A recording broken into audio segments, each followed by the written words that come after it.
Florida has statewide student walkout to protest DeSantis and GOP censorship. High school students in Fort Myers walked out of class Friday as part of protests against the bill to overhaul higher education in Florida. College students in Orlando also took part. There is a right and there is a wrong, and right now the state of Florida is wrong! Republican Governor Ron DeSantis' proposal includes eliminating diversity programs, banning gender studies majors, and weakening tenure protection for professors. They're not going to be able to learn history. Being able to learn history is so important so that we don't repeat it. But DeSantis isn't backing down. He says diversity, equity, and inclusion is really about imposing an ideological agenda on students. DEI more appropriately stands for discrimination, exclusion, and indoctrination, and that has no place in our public institutions. On Friday, April 21st, hundreds of Florida high school and college students walked out of classrooms to protest Governor Ron DeSantis and his education policies. The 24-hour action, also called Walk Out to Learn, called for students to walk out of their schools, register to vote, or check their voter registration status, take part in a brief lesson on banned policies, and enroll in a virtual college-level course in African American history. Rallies and speeches were also scheduled across the Sunshine State, from Jacksonville and Orlando to Sarasota and Miami. Youth activists mobilized the Social Equity Through Education Alliance, said the movement of its defiance and proposed and passed state legislation that restricts lessons and discussions about race and LGBTQ history. Walk Out to Learn's website said, quote, "Black, queer, trans, and female-identifying people and their histories are the target of government censorship. Our government has forgotten that students have rights. We're here to remind him," end quote. Friday's movement was crucial in building and achieving short-term goals that will lead to long-term results. On April 19th, Governor DeSantis expanded Florida's controversial Don't Say Gay law, which bans all teachings and discussions of sexual orientation and gender identity up to 3rd grade. This new expansion prohibits instruction on sexual orientation and gender identity past 12th grade. I find it interesting that we are talking about this education right now, and with New School, which was founded back in the 60s under the principles of being inclusive and diverse as part of their charter, has been given $15 million to find new faculty and just ousted everybody. It's crazy what they're doing to try to make sure that we can't say that we're diverse or inclusive. I will also add, I remember seeing this on my social media, that they specifically did not allow this to happen on their campus, and they had to move their event off campus. I remember seeing that on the social, I think it was Twitter. I'm curious for all of us. So this happens on Friday. What kind of impact do you think the walkout has had on LGBTQ community? Did it affect, Tampa Bay, Orlando, Broward County, Miami-Dade County?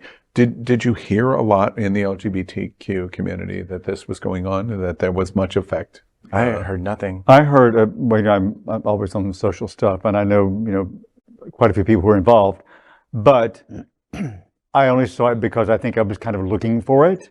I don't think it was really out there that much. And I think quite frankly, I think there's so much going on that's bad for our community and many communities that it's kind of almost impossible to keep up and stay focused on everything. But the youth and the young people are where the power is going to be, because they're the new voters. But is the strategy of overwhelm us then? Because that's what I hear you say. Is that strategy effective? Is it working? Are they beating us because... You mean like DeSantis? He's just pummeling us. That's what it's just like one thing after another. I think, I can't speak for anybody at the table but me. I've gone through so much because I've been around a little bit. And I never thought I'd see gay marriage in my lifetime. And, you know, and now things are slowly rolling back to, you know, and I'm having bad 70s flashbacks because of it. And, you know, I was way too young in the 70s to be doing drugs, but still, you know, I constantly feel traumatized every time I hear the news, and re-traumatized every time I hear the news. And at some point, I just can't keep up with it. It's just, I think what you said is correct. They are trying to exhaust us. And thank God the youth, I think, you know, there's that song, The Kids Are All Right. You know, the kids are all right. They really are, because they've gone through a hell of a lot more than we did. I didn't sit through active shooter drills. Exactly. My niece did. Right. You know, at the same time, I didn't sit through the nuclear bomb drills that my parents did. But, you know, there's just, they understand what's at stake. They know that things are not right. We do. We need to take a page out of their book, because that is what activism looks like. Activism involves usually taking a risk. And that's what all those students did by walking out of that class and possibly messing up their grades, messing up their academic record, whatever it might be. And I think we are very lucky here in South Florida to have some great activists like our Max Fenning, who runs Max is amazing. prismfl.org. In fact, they're having a big gala on Saturday, the 6th. I don't want to pour water on your observation, but I asked the question. In the civil rights movement, John Lewis and the Martin Luther Kings helped to organize the response, but they weren't the thousands or the tens of thousands or the hundreds of thousands that showed up to support the organizational structure.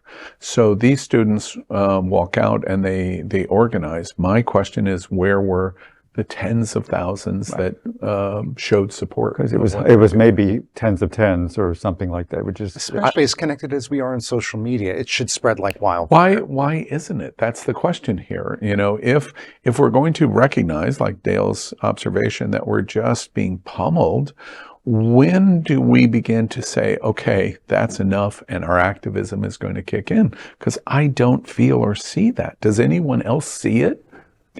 There has been, so back in 1963, there was something created called CUNY land trusts, okay?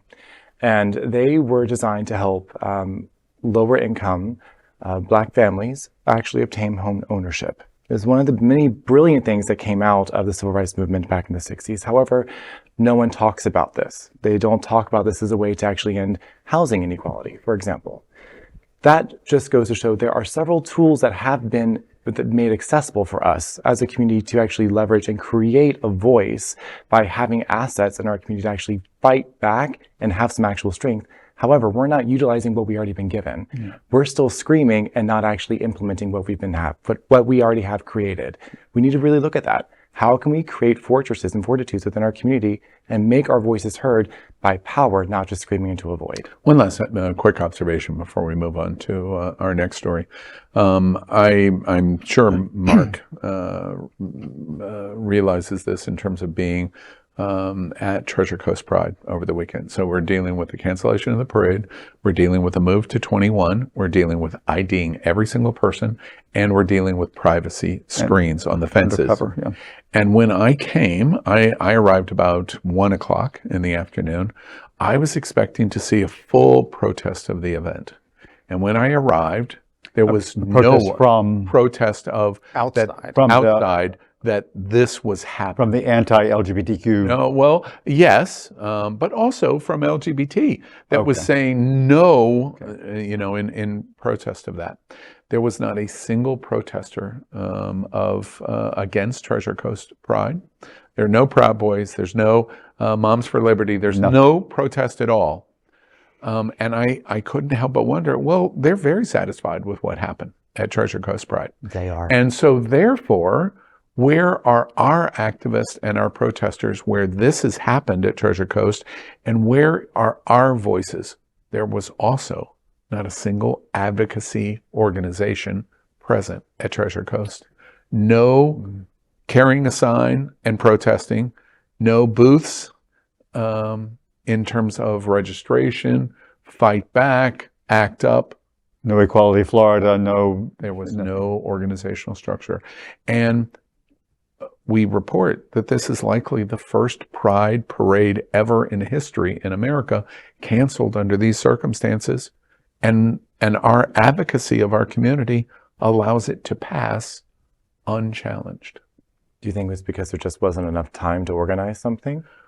Well, no, the email came out Thursday. You would think that Congressman Lewis, wasn't congressman at the time, in 1968 says we're going to meet at the Pettit Bridge. A lot of people would show up at the Pettit Bridge. That didn't happen on Saturday. What's going on? Maybe there is, I think that we are at a bit of a loss, though, because a lot of the people who would be at the age of running organizations and taking things by the helm is one of the most, just numbers-wise, damaged populations that we have been going through the entire HIV and AIDS crisis. I think that they've really got us in an unfortunate situation in terms of those numbers and leaders that we're missing. Okay. LGBTQ plus news is vital for our community and for the broader world as a whole. We have enough enemies at Fox News. Tucker, Sean, and Laura are loud. We need passionate allies. Happening Out Television Network, Queer News Tonight, and It's Happening Out are literally out of the closet and into the headlines. Our community needs your support. Like this broadcast and subscribe now to ensure the growth of the entire LGBTQ plus community.